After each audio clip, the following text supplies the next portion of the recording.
In Exodus chapter 5, God's people are serving as slaves in Egypt, but Moses has been called to lead his people out of Egyptian bondage, a foreshadowing of how Jesus leads us out of spiritual bondage.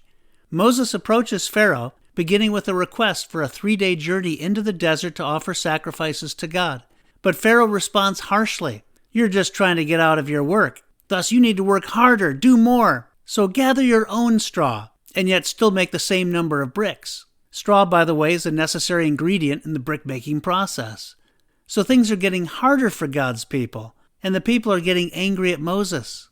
In response, Moses approaches God and lays out his struggle.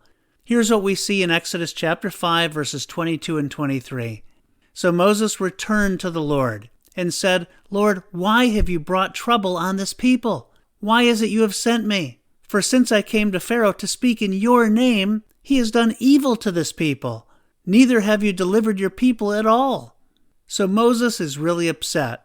"Lord, you sent me to lead your people, but things are getting worse. What's the deal?"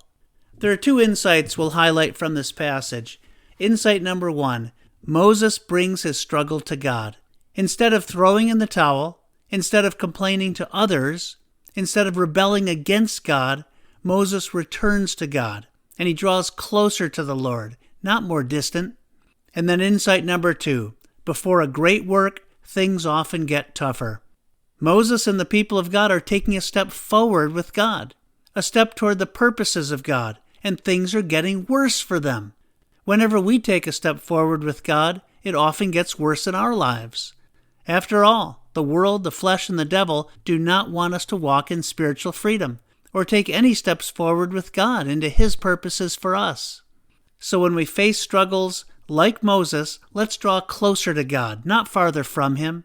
And when we're taking steps forward in response to God's leading, let's not be surprised when we encounter extra turmoil, extra hardship. Let's stand fast and continue to do what God is calling us to do. Thanks for listening.